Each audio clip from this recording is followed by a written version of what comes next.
Merhaba, YouTube kanalıma hoş geldiniz. Biliyorum artık herkesin bir YouTube kanalı var ve herkes kendi ilgilendiği, kendi hoşuna giden, başkalarına göstermek istediği bir şey buluyor ve YouTube kanalı açmak istiyor. Ben de bu furyaya katılmış oldum. Şöyle ki aslında ben daha çok yazı yazmayı seviyorum. Video, fotoğrafta hobi olarak çektim ama hiçbir kameranın karşısında bu şekilde konuşmadım daha önce. Aslında olaylar şu şekilde gelişti.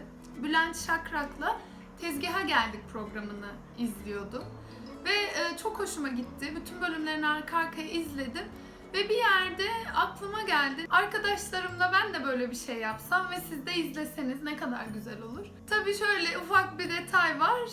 Bülent Şakrak'ın konukları ünlü insanlar.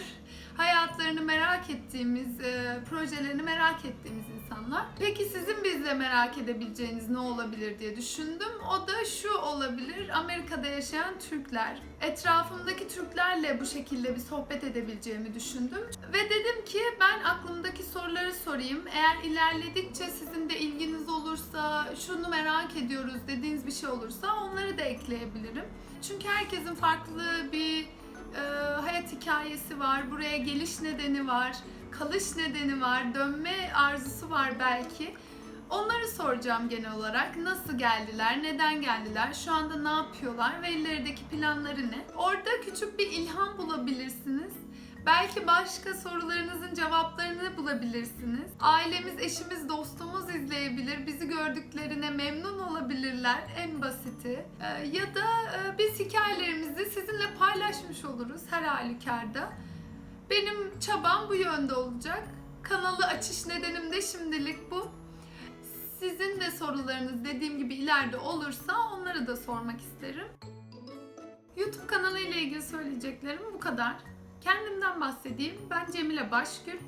Eskişehirliyim. 28 yaşındayım. Doktor yapıyorum Philadelphia'da. Biyomedikal mühendisliğinde Drexel Üniversitesi'ne geldim. 3 sene önce geldim ve yerleştim Philadelphia'ya. Ondan önceki hayatımda 18 sene Eskişehir'de yaşadım. 1 sene bir değişim programıyla İsviçre'de yaşama fırsatım oldu. Ve o andan sonra yurt dışına gitme isteği insanın içine virüs gibi yerleşen bir şey benzetmesini yapıyorum ben her zaman. Gerçekten de öyle.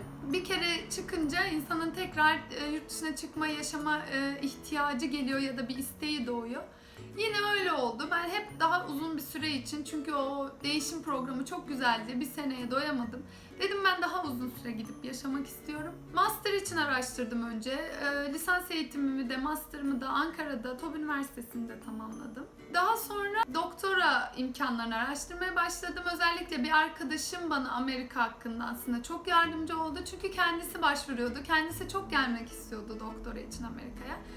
O bana neler yapmam gerektiğini baştan aşağıya anlattı. TOEFL'a başvuracaksın, GRE'ye gireceksin, puanlarını aldıktan sonra okulları araştıracaksın, mail atacaksın ve başvuru sürecinde de çok yanımda oldu. Ve ben başvurular sonunda kendimi ertesi sene burada buldum. Şans aslında biraz bazı noktalarda. Ben herkesle konuşayım. Belki en sonunda birisinin de bana soru sorduğu bir bölüm yaparız. Ve ben de neler yaptığımı anlatırım. Şimdilik çılgın Türklere bırakacağım mikrofonu. Amerika'daki çılgın Türklere hoş geldin deyin. YouTube kanalıma hepiniz hoş geldiniz.